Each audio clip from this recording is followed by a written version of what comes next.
Hi, Phil Aston here from Now Spinning Magazine.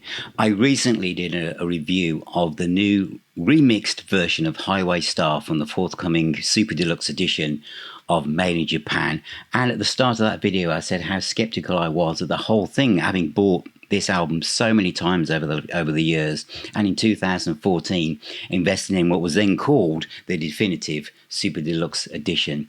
And so what did I think of that news that there was going to be a remix by Stephen Wilson?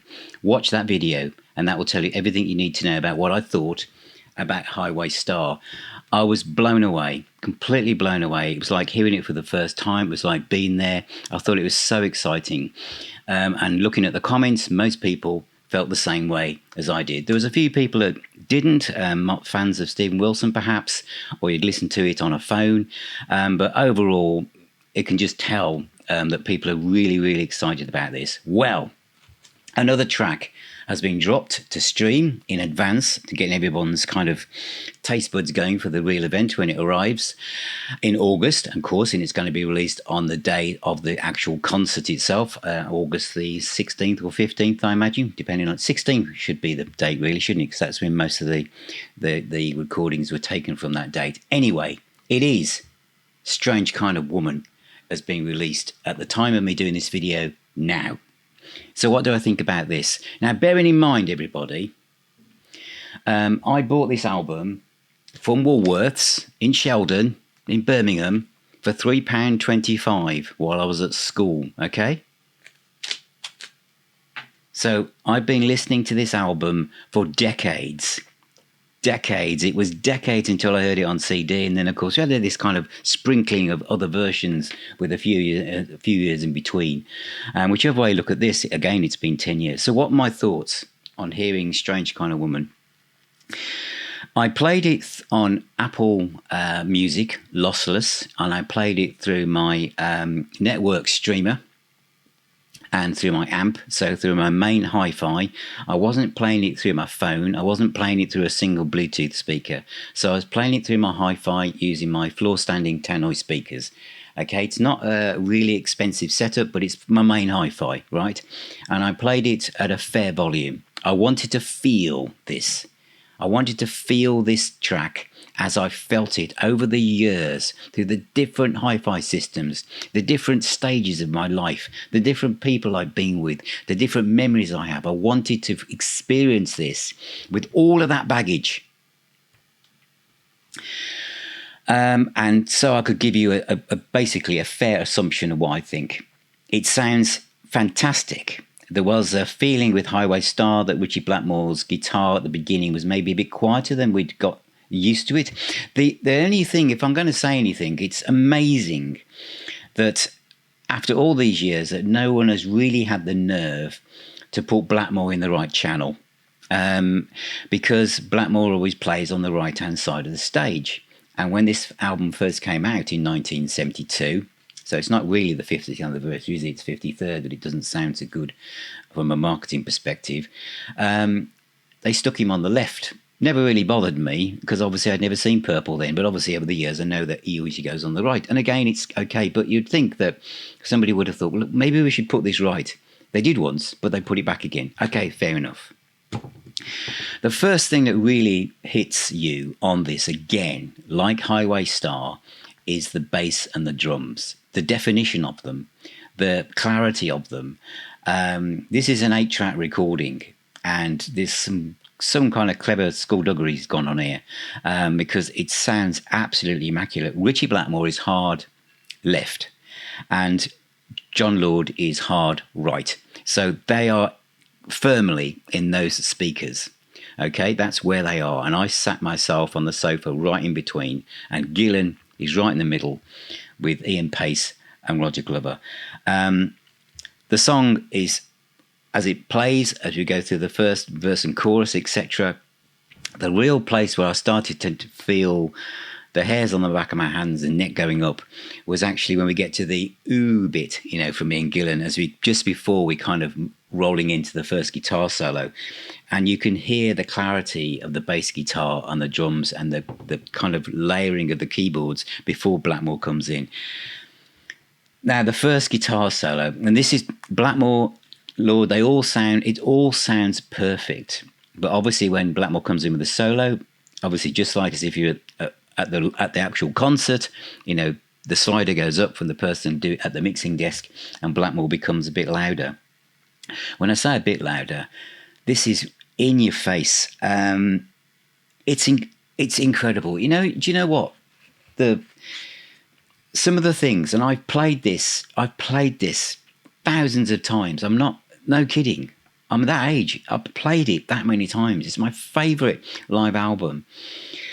Is hearing this guitar solo, the fluidity of it, and you know what?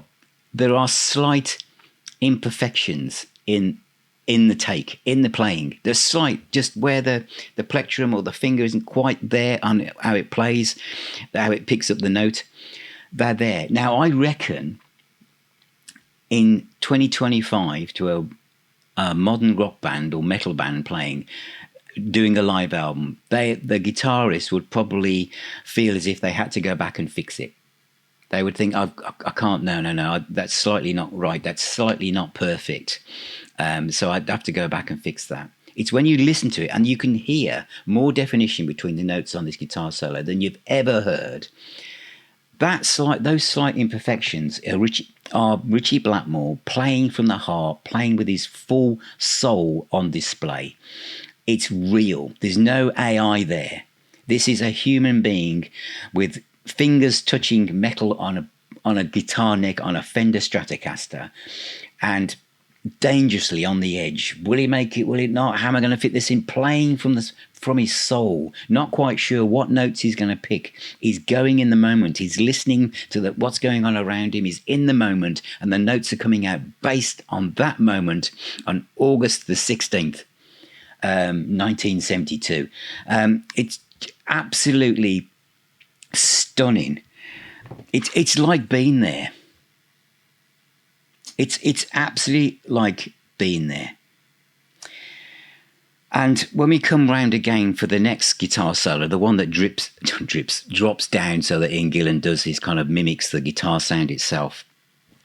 Again, the other thing that comes up is Blackmore's blues influence, the almost R&B feel to his guitar playing. This isn't mathematical, metallic scales here. This is just coming from a blues scale, but the feel, it just taps into what Gillan is singing about, and also you can tell that Blackmore's switching between pickups. That there's that kind of more trebly bite on the guitar. There's obviously the use of the tremolo arm, the just complete command of the instrument, but just the human aspect of it, that you can feel that he's right on the edge of whether some of these notes are going to make it fully. It's hard to explain. Those of you who've lived with this or will know what I mean. Those of you perfectionists will think, oh, but don't. Because this is perfect. It absolutely is. The bass and drums, again, are fantastic. Now, this is when it kind of drops back. That Ian Paice's drum, just literally almost isolated drums, and Roger Glover does this kind of run on his Rickenbacker bass, and you can tell it's a Rickenbacker. It's got that kind of twangy feel that Chris Squire and Glenn Hughes and anyone that used a Rickenbacker at that time, the early 70s, it was the bass player's weapon of choice was a Rickenbacker. It had that kind of trebly, almost lead sound, and this is picked up. And it's the first time outside of the Highway Star remix that I've heard that. But the other things that kind of really jumped out at me, you notice it when you listen to the original now, that there's obviously the audience are clapping on Ian Paice's snare. But here, it's as if you're right 2, 3, 4 rows from the front and you're all clapping together with Ian Paice's snare drum. It sounds that immersive, that exciting. This is the stereo version, by the way, not any surround sound version, but that's what it sounds like. And then we have the Blackmore, the isolated guitar, Ian Gillan mimicking the guitar lines with his voice, and it's perfectly paced where it is. They haven't stuck Ian Gillan over on the right to Richie Blackmore's left. Gillan is still in the middle, but it just sounds like you're there. It sounds like you're there. It sounds so clear and so exciting. It's the drum sound, the toms, everything about it. Everything is just picked up. I put on my notes here. I felt like I was hearing this track for the first time. Now that's quite a big thing for me to say, considering, I first heard this when I was about 13 years of age in 1973, was it? And how many times I've played it, and how many times I've taped it or taken it with me on holidays, or how many versions I have of this, and how many versions on CD, and how many different nights and whatever. For me to feel I'm hearing it for the first time, that's what I feel. That's exactly what I felt. And when Blackmore slides his plectrum down the strings towards the very end, as we're moving now towards the end of the song, that's clearer than before. That I can hear more of how Blackmore's playing, his chord work and everything. Everything is there.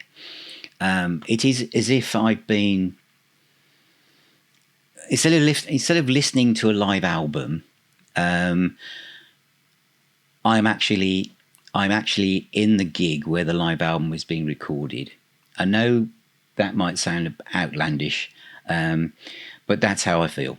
I'm so excited now to hear the rest of this album. And again, for some of you, if you've lived with an album for such a long time, decades, no matter what some people say, you've got a favourite album, and you say it's your favourite album, but you haven't played it for years, actually, but you just always put it on a list. Or you actually, truth be told, you kind of think, yeah, it is a favourite album, but I don't really care if I listen to it again. There are some tracks on there, Freebird, for instance. I thought, if I ever heard that again, do I really need to hear it? I've changed now as I've got older. But I don't feel like that with Made in Japan. And hearing this has made me so excited about just playing the album. Just if the album was here now, that's all I'd be listening to. There might not be another video for a while. I'd just be listening to Made in Japan. But when we move towards the end and the screams, it's just sent again more shivers down the back of my neck. And Gillan, the way their scream has been captured and that reverb on it, and the not only that, finally, is when Gillan does that scream, because I remember hearing those screams. Do you? For the first time, and thinking, wow. Because that's the thing about Deep Purple. Each member of the band was a name. You knew them all. They were all stars. They all had these like superhuman powers. That's how I saw them when I was a young kid. Still do in some ways. But when Gillan does those screams, and he's kind of getting his breath, and he's probably over-exaggerated a little bit, but you can hear the audience gasping. You can hear the audience completely, almost overwhelmed by what they're witnessing in front of what they've just witnessed of these, through this song. And at the end of the song, after he gets to the scream, he just does those isolated screams. It's bloody marvellous. That's what it is. Absolutely fantastic. So that's what I think after hearing the remix of Strange Kind of Woman for the forthcoming Super Deluxe edition of Made in Japan, remixed. This particular version I've heard today is by Stephen Wilson. Have you heard it? What do you think? If you've heard this and you weren't quite sure about Highway Star, has this changed your mind? What are your thoughts? Let me know in the comments. I'd really love to see what you think of it. And I'm going back to listen to it again, is what I'm going to do now. So thank you for watching. Thank you for listening. Remember to check out the website, subscribe to the podcast, to the YouTube channel at nowspinning.co.uk. And remember, if you become a patron or a YouTube member, you can get discounts on merch, because why wouldn't you want to wear a t-shirt like this and walk around the planet? And remember, music is the healer and the doctor. And we have a wonderful online community for like-minded people from around the world who have a great laugh chatting to each other. It's on Facebook, it's on WhatsApp, and we have our own pub called the Now Spinning Arms, which meets up twice a month. I mean, what else would you want? But thank you for being here. Remember, as I've said, music is the healer and the doctor. Go and listen to the Perps, and I'll see you all very, very soon.